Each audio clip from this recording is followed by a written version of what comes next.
Typically in like a 53-foot trailer, how many light fixtures do you end up installing in addition to the battery pack and the main trunk cable? With the 53-foot trailer, we found the number to be 8. Each light has a output greater than a 100-watt bulb. That seems to be the standard. When people ask me questions about brightness, they always want it measured against a 100-watt bulb.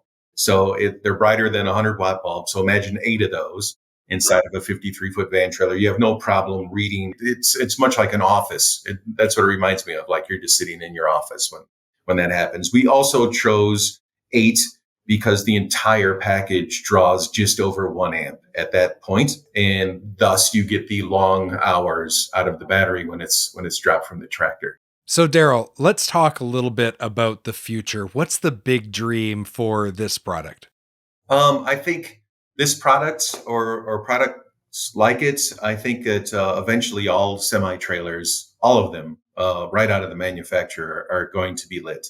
It's not even going to be an option, because I think the need for it, especially as we touched on the safety and the liability aspect of things from the humanistic standpoint, I think it needs to happen.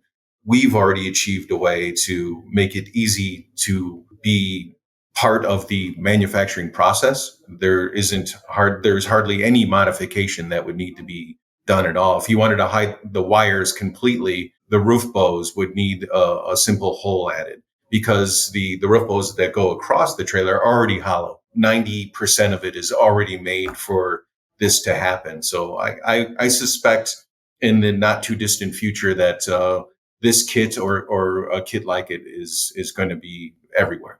One of the best ways to get the manufacturers to do anything is to have some fleet start speccing it. And they're like, where do I get this from? And they tell you. So hopefully some fleets are listening right now. We know that they are. We know some big fleets listen, and they've actually adopted some of the recommendations of guests of this show.